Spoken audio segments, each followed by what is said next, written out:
And the other thing that's so interesting about being alive is that you're all in. No matter what you do, you're all in. This is going to kill you. So I think you might as well play the most magnificent game you can while you're waiting. Because do you have anything better to do? Really? Why not pick the best thing possible that you could do? Why not do that? Maybe you could justify your wretched existence to yourself that way. I think you could. That's what it looks like. You know, people find such meaning in the responsibilities they adopt, it stops making them ask questions about what life is for. If you have a newborn child, for example, like unless you're really in a bad way, psychotically depressed, or maybe your personality really needs some retooling, you stop thinking about anything but ensuring that that baby is doing well. And if someone comes along and asks you an existential question about your commitment to that, the right response is, why are you asking me such stupid questions when this is manifesting itself right in front of your eyes? Like, how blind can you be? That isn't a time for questions about the meaning of life. The answer is right in front of you. And if you can't see it, it's not because life has no meaning, it's because you're blind. I mean, that's what the image of the Virgin Mother and the child is all about. It's like, what's the answer to the meaning of life? Here's an answer. It's like, well, I'm going to criticize that. Well, go right ahead. You know, it's like what you're like a what do you call that? A termite gnawing on a temple. There's no utility in that sort of criticism. It's blindness. And it's the same thing with regards to the path of the hero. It's like it glistens in front of you and you can criticize it. It's like, fine.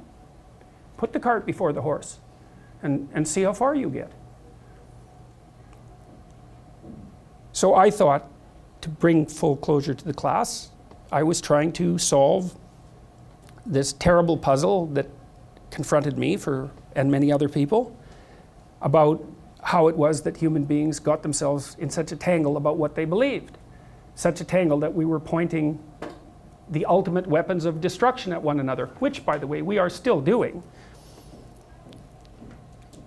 And I thought, okay, well, I understand that. We need our belief systems. They orient us. And that means there will be conflict between belief systems, and that can be a catastrophe. And that's being played out everywhere, again, in very many ways. What's the solution to that? Well, one possibility is there's no solution. It's just mayhem all the way around. Could be the case. But it seemed to me, as I delved into it, that the proper solution to that was to live properly as an individual. Because you're more powerful than you think. Way more powerful than you think. I mean, God only knows what you are in the final analysis. You're blind to your own weaknesses, but you're also blind to your own strengths. And so then I think, well, if you got your act together, it'd be better for you, and instantly it would be better for your family, assuming they wanted you to get your act together, and not everyone does, and then it would be better for the community. It's like, how far could you take that? If you stopped wasting time, and if you stopped lying, and if you oriented yourself to the highest possible good that you could conceive of, and you committed to that, how much good could you do? Well, I would say, why don't you find out? So that's what I think you should do. You should find out. You don't have anything better to do. And there's nothing in it, as far as I've been able to tell, there's nothing in it but good. So maybe you could sort yourself out so that you wanted nothing but the good. And then maybe you could help make that manifest in the world. And maybe we wouldn't have all these terrible problems then. At least we'd have fewer of them, and that would be a start. So it's the answer to the problem of humanity is the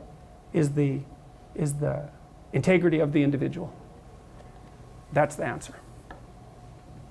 So, and states that are predicated on that realization are healthy. So, and states that aren't are doomed to stagnation and catastrophic collapse. And personalities that are predicated on self-tyranny and the tyranny of others are doomed to collapse. So, and then you think, well, what's the barrier? And the barrier is are you willing to accept the responsibility? And part of the answer to that is reduce the damn responsibility until it's tolerable. You don't have to fix everything at once. You could just start by fixing the things that you could fix. Or you could even do it more. You could do it with even less self-sacrifice. You could start by fixing only the things that you want to fix.